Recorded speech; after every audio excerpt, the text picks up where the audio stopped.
What's up, cool people? I'm Matt Conroy, and I know I've talked about holidays in the past, but I had a particular conversation very recently talking about Labor Day that kind of sparked this train of thought in my mind. So, yeah, once again, I'm going back to the idea of just kind of how weird holidays are sometimes.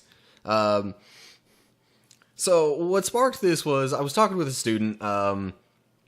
Younger student, like elementary age, and we got talking about the long weekend. Given that the school that I'm at is a boarding school, and some of the students can go home and see their families over weekends and breaks and things like that.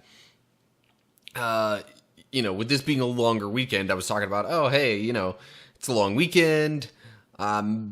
I bet you're excited for it, and, what are you going to do over the long weekend and all that kind of stuff. But we got to talking about Labor Day, and just realizing what even is going on with Labor Day. So what literally happened was this student asked me something to the effect of, what is Labor Day even all about? Like, why do we have Labor Day? What's the point of Labor Day? And I honestly felt kind of unsure about it.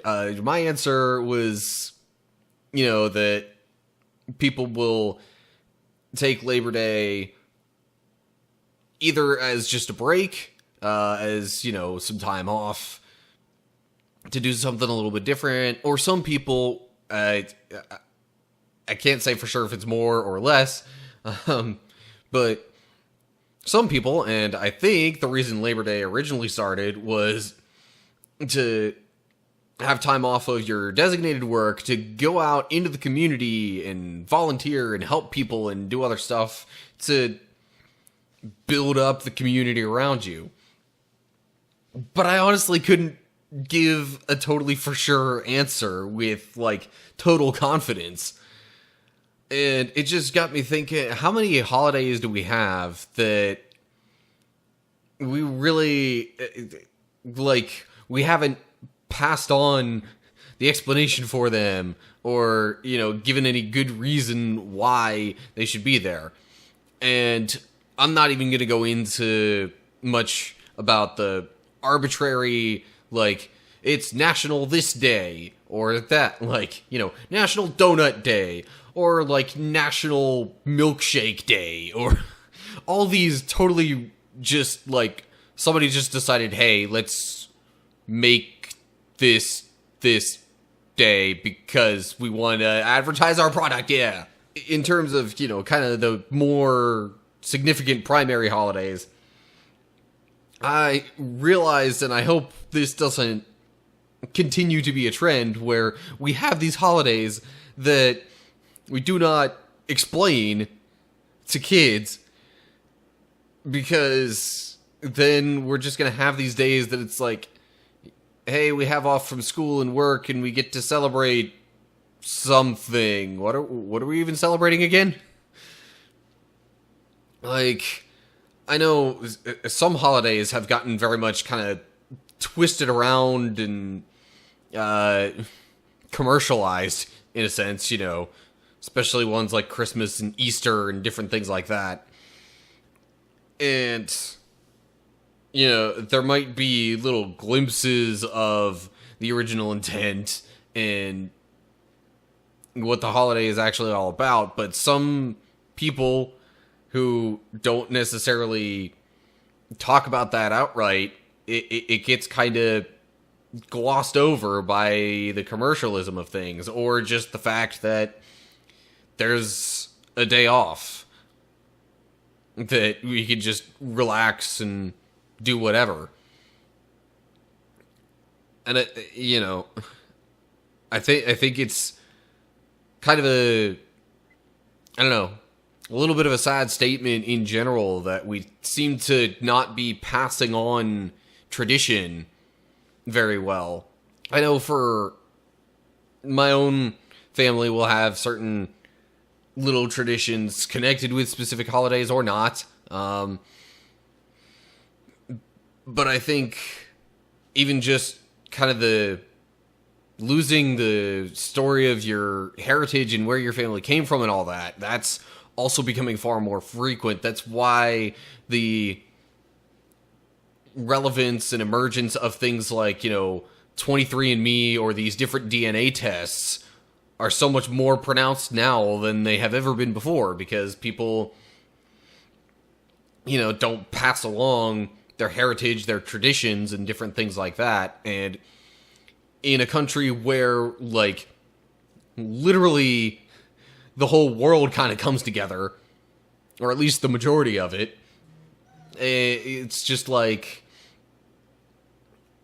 we kind of it all kind of meshes together and just becomes this giant blob of who even knows what. So I guess this is somewhat encouragement to parents and just adults in general out there to talk a little bit more about your family's heritage and traditions and different things like that, and not let that just kind of slowly die out. Even, in terms of your religious beliefs, if you go to church and there's a particular tradition that your church engages in, and, you just kind of have it there and it's not explained, then it kind of seems to lose its purpose and its meaning for future generations if and when they stray away from the church.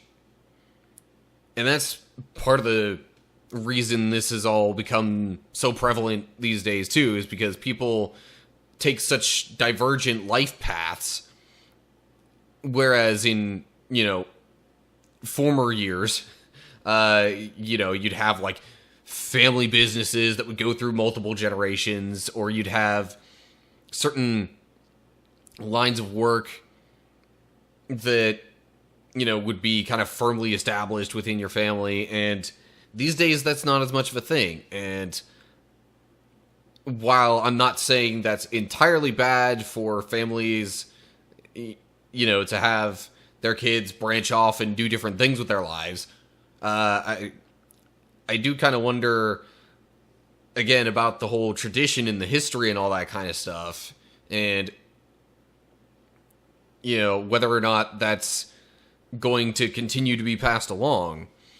And because there are certain aspects of history that really books don't, I shouldn't say they don't cover, but it's a lot harder to find in a book or on the internet or something like that than it would be if you have, a first-hand story passed down from your family of a certain time or event.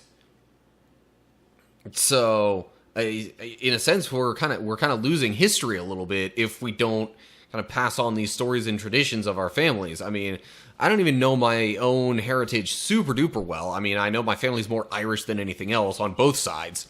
And I could give you a little bit more detail about my mom's side of the family, but that's not really, I'm not really talking about myself here primarily. Really, my main concern is that we're going to lose history and lose tradition and all that kind of stuff, and then mistakes of the past will be far more likely to be repeated, and we won't really have learned from millennia of prior human experience because we just stopped talking about it.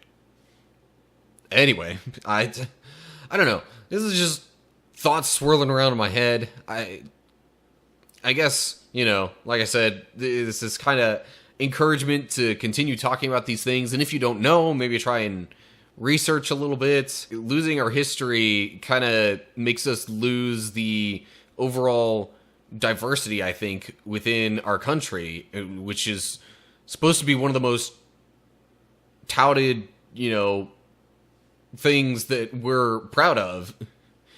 So if we lose that, then what all else do we have that we can really be proud of? We've had some very not proud moments in our history, just as a country. But, learning from our mistakes is always something that we could be proud of. So if we start losing that, then we're just backpedaling. Anyway, now I'm just kind of talking around in circles, so I think I'll just end this off. Yeah, as always, like and share if you enjoyed the video. You can subscribe to my channel and click the notification bell to get updates when I post new stuff on YouTube. If you have ideas for things you want me to talk about, leave comments down below. Or even just continuing the discussion from this. Just whatever thoughts you have, leave it down there. And while you're on your way to the comments section, you can take a look in the description. There are links there, or not links so much, but information there on my social media stuff for Facebook, Twitter, and Instagram. You can follow me there if you want to have different ways of keeping up with my videos and interacting with me. But that's really all I've got, so I hope you're all doing well, and hopefully I will see you next time. Stay cool, people.